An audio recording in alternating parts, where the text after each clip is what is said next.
We're talking about eating a lot on the show today. So we know that that eating can be a great way to make yourself feel better. They call it comfort food for a reason. And it's like associated with so many of our traditions and gatherings. 100%. Plus we have to eat every single day. Everything is food-based. You can trace everything back to food. This is so true. But there is a difference between satisfying hunger and emotional eating. And joining us via Skype with some advice on how to recognize that difference and then what to do instead, we want to welcome Dr. Karin Ryan from Nystrom and Associates back with us on Twin Cities Live. You're going to fall in love with this woman because she gives us the greatest therapy. Okay, my wife will be mad, but let's just go slow steps, okay? No, let's hear it. Emotional eating. Yeah. What is emotional eating?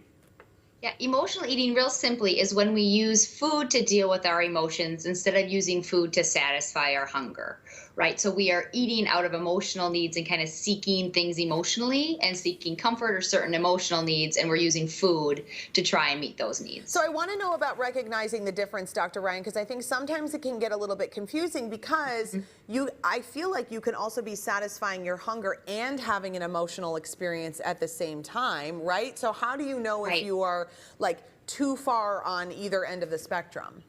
Yeah, there's some really helpful ways to do that. And one of the main things is being aware of how hungry you are.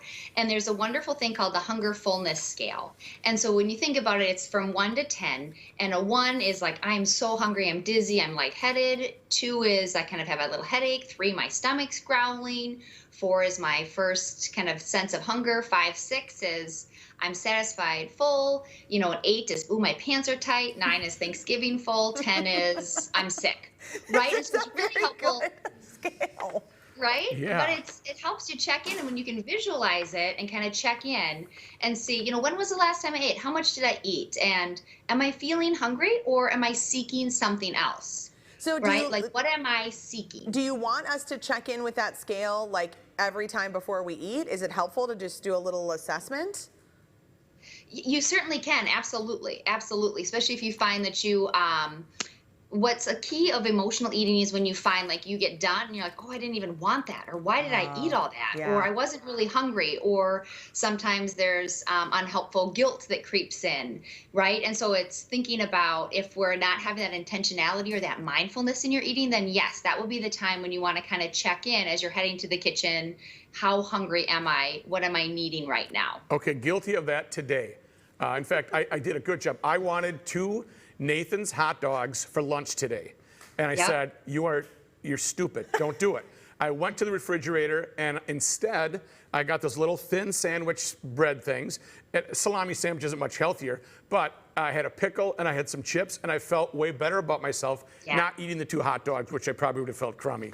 But I didn't want to have bad gas on Twin Cities Live. Yeah, that's exactly it. It's stopping and checking in with yourself. And emotional eating, we tend to crave certain foods. Yeah. Whereas when we're really hungry, we want a variety. And so that's what you had, Rook, was like a variety of food. The only thing I'd change is don't call yourself stupid, right? Have that compassion to be like, you know, this might not be the best thing for me. Yes. Right? So often emotional eating is associated then with this cycle of kind of guilt and frustration that is not helpful. I told you were going to get free therapy from this. This is pretty good. It's amazing, and that's the kind of stuff that she says. Just watch yourself talk, which is really great. Okay, so if you, when you are eating in response to emotions, you need to actually identify what you're looking for. That's you're searching for something, but you're filling the void with food. So you want to step back from the food and identify what you're looking for. How do we do that? Yeah, one of my favorite like visualizations of that, Elizabeth, is if you were kind of going down the grocery aisle and you imagine the cereal boxes, but they all have emotional needs written on them. What would you put in your cart? Right? So if I'm seeking comfort, I might have a cup of tea and wrap in a blanket, right? If I'm really bored, I might think, you know, coming home every night and just sitting and watching TV and eating isn't doing it. I need another activity. Yeah. Or if you're feeling really angry, I'm gonna paint or draw, or I'm gonna journal about how mad I am. Oh. Right? If I'm feeling anxious, like I'm gonna deep breathe, or I'm gonna get this restless energy out with a walk. Right? So it's recognizing, am I hungry? Yes or no? And then if it's no, then it's what am I seeking? What do I need? And then and that's then what helps. Yeah, that's so good. And then as you kind of move towards intentional eating, you're seeing in that list of all those things that you're doing and the freedom that you feel when you're able to tackle that. Dr. Ryan, this is such good stuff, and I think a really wonderful reminder that, you know, eating is something that you could talk about with a therapist, with a counselor, and you can kind of help to navigate and get that freedom without feeling like you know, not necessarily full out into disordered eating, but you could still use some help with that too. Is really helpful.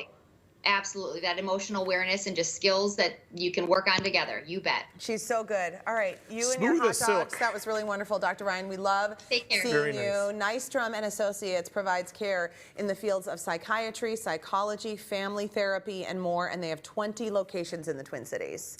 They work with couples, families, and individuals of all ages. So if you're struggling with some stress, anxiety, depression, or addiction, please reach out to them today. They are wonderful. Absolutely wonderful.